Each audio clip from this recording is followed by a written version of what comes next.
নবী আসবে না, রসুল আসবে না। আনা খাতামুন নাবিয়্যিন লা নাবিয়্যা বা'দি ওয়ালা রাসূলা। আমি হচ্ছি সর্বশেষ নবী।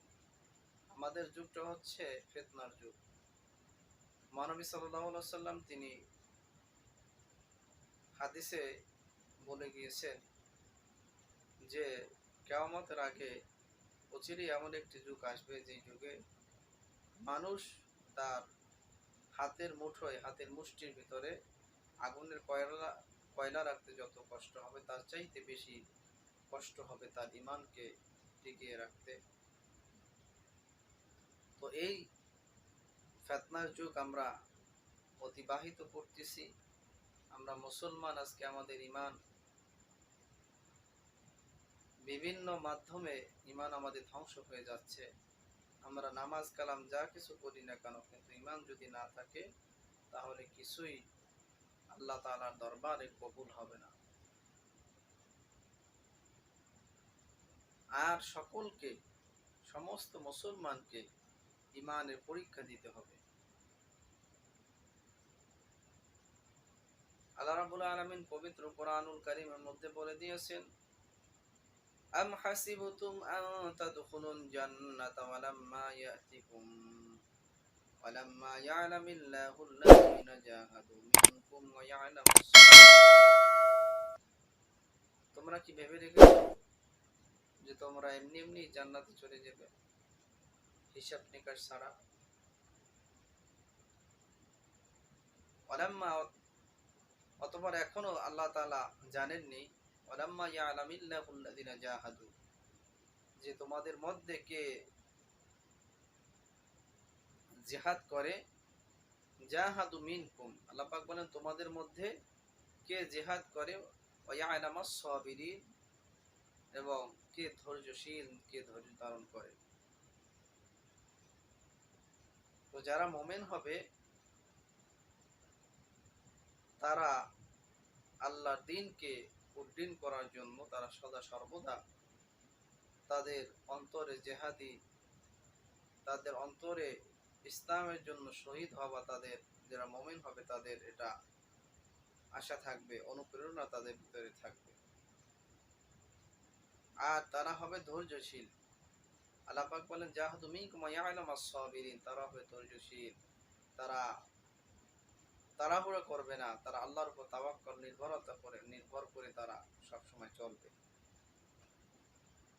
কেননা এখন হচ্ছে এমন একটা যুগ, হক আর বাতিলের এখন যুদ্ধ।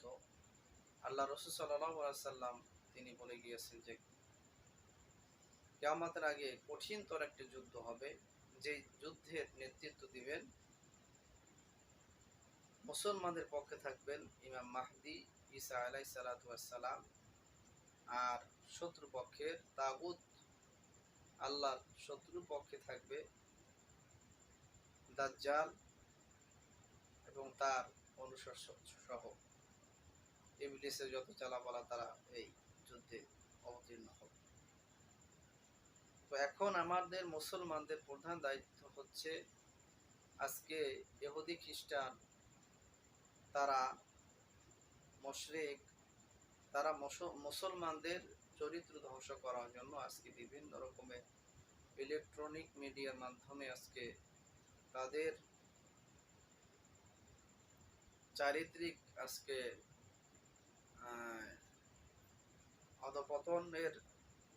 অধপতন যাতে হয় সেই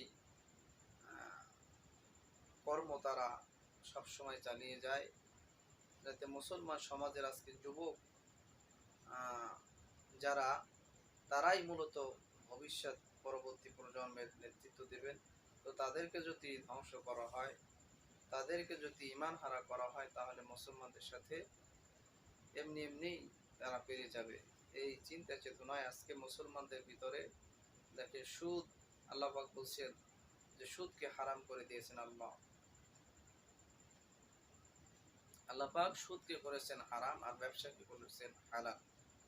কিন্তু আজকে আমাদের ভিতরে, মুসলমানদের ভিতরে এই হারাম আর হালালের, আজকে হারামকে আমরা হালাল মনে আজকে অনেকেই মুসলমানরা করে, অথচ সালাত আদায় করে। কিন্তু কোন ব্যক্তি যদি হারাম খায়, হারাম ভক্ষণ করে, তাহলে তার সমস্ত ইবাদত, কোনো ইবাদতই তার কবুল হবে না।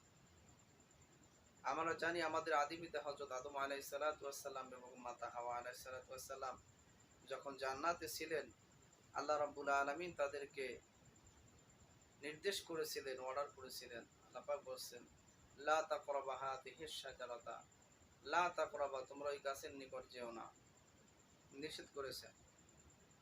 তাহলে কি হবে?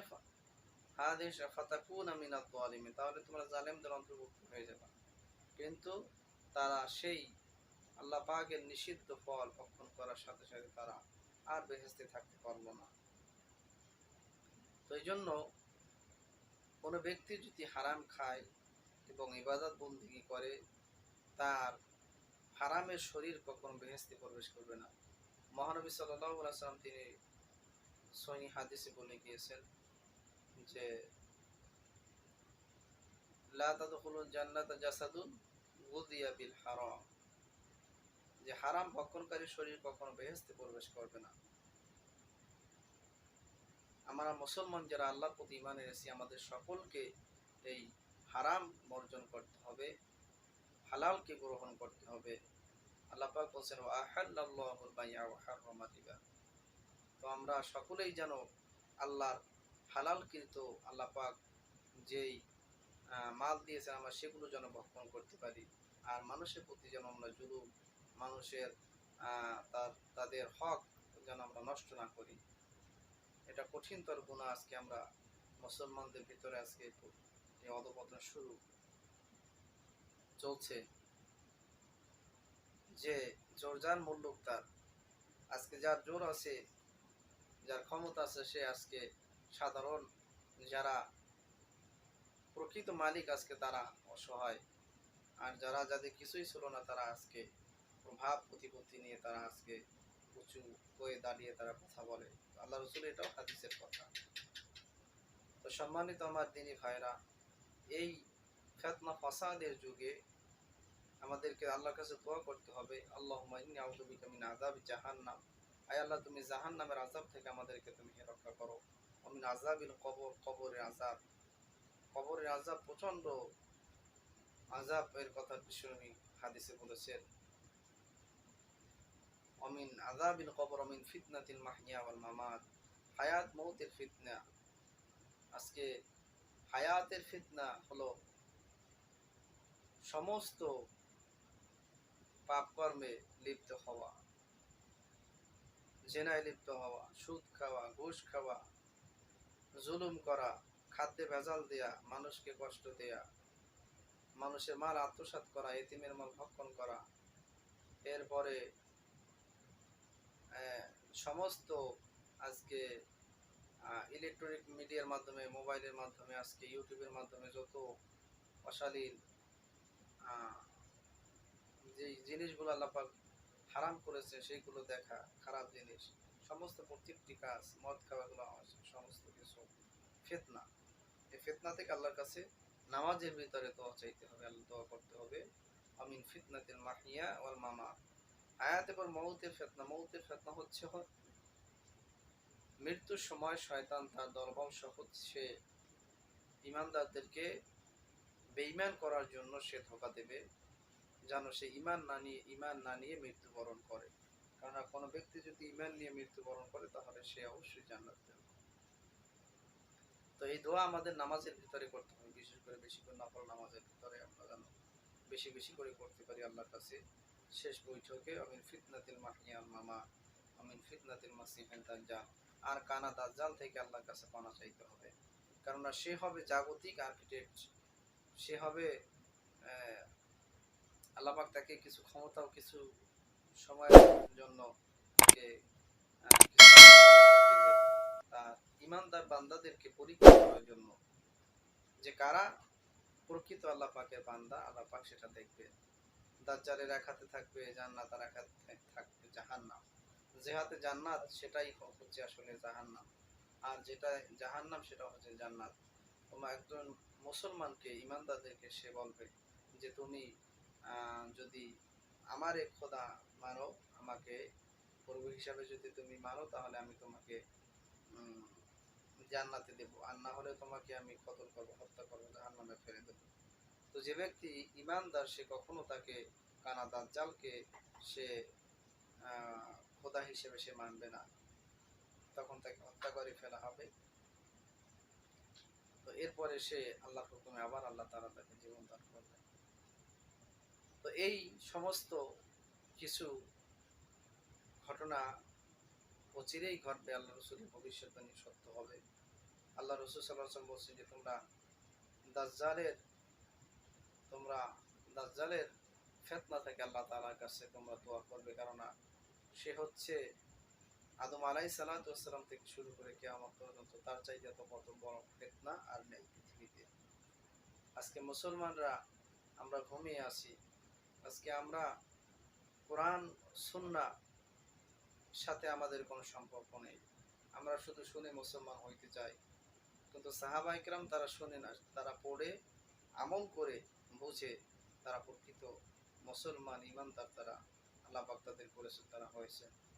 তো আমাদের সকলকে এই ফিতনার যুগে জ্ঞান অর্জন করতে হবে, বেশি বেশি করে কোরআন পড়তে হবে, কোরআন বুঝতে হবে, হাদিস পড়তে হবে, ফিতনার যেই চ্যাপ্টারগুলো আছে এইগুলো বেশি বেশি করে পড়তে হবে, আল্লাহর কাছে দোয়া করতে হবে, তাহলে আমাদেরকে এই ফিতনা ফাসাদের যুগে আমাদেরকে আল্লাহ তাআলা হেফাজত করবে।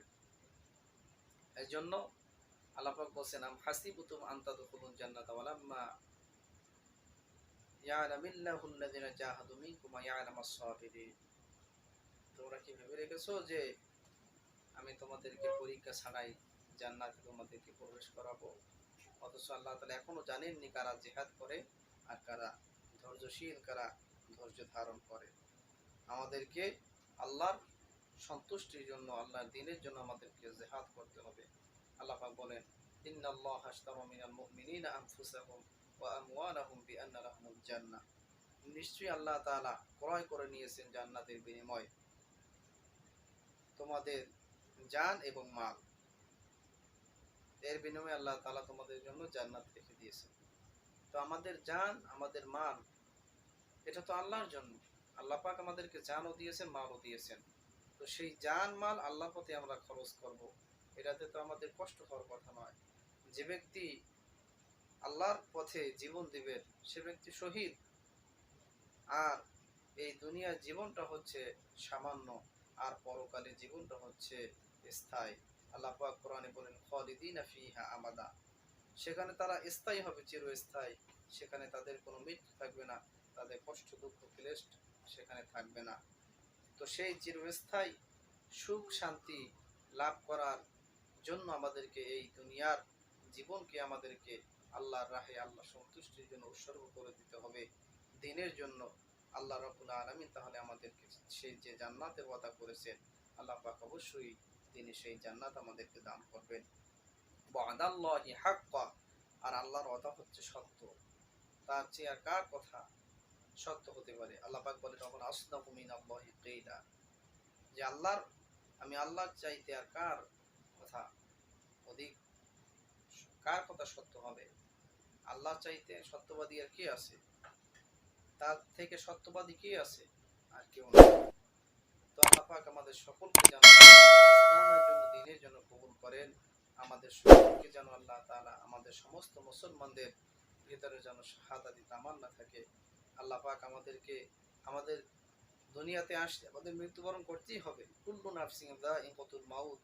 আল্লাহ রাব্বুল আলামিন বলেন যে প্রত্যেকটি প্রাণীকে মৃত্যুর স্বাদ গ্রহণ করতে হবে, সকলকে মৃত্যুর স্বাদ আল্লাহ পাক আস্বাদন করাবেনই। এই জন্য মৃত্যুকে কখনো ভয় পাওয়া যাবে না। মুমিনের জন্য মৃত্যু হচ্ছে তুফাতুল মুমিনিল মাউত। মুমিনের জন্য আল্লাহ রাসূল বলেন মৃত্যুটা হচ্ছে তোহফা স্বরূপ, উপহার স্বরূপ, হাদিয়া, এটা উপহার। তারা মৃত্যুর সাথে সাথে তারা জান্নাতে যাবে। আর বেঈমান, যারা বেঈমান, মুনাফিক, মুজরিম, পাপী, তারা মৃত্যুর সাথে সাথে তারা জাহান্নামের স্বাদ তারা আস্বাদন করতে থাকবে। আল্লাহ রাব্বুল আলামিন আমাদের সকলকে যেন আমাদের জান মাল আল্লাহর রাহে আমরা খরচ করতে পারি সেই তৌফিক আল্লাহ পাক দান করেন। আমাদের সকলকে যেন এই ইমানি কঠিন ইমানের পরীক্ষায় আমাদেরকে আল্লাহ তাআলা যেন পাশ করার তৌফিক দান করেন। আমাদেরকে যেন ইমান নিয়ে আমরা যেন আল্লাহর দরবারে উঠতে পারি, সেই তৌফিক আল্লাহ আমাদের সকল মুসলমান নর নারীকে আল্লাহ পাক যেন দান করেন। আমিন। সুবহানাকাল্লাহুম্মা বিহামদিক আশহাদু আল্লা ইলাহা ইল্লা আনতা আস্তাগফিরুকা ওয়া আতুবু ইলাইক। ওয়াসসালামু আলাইকুম ওয়া রাহমাতুল্লাহি ওয়া বারাকাতুহু।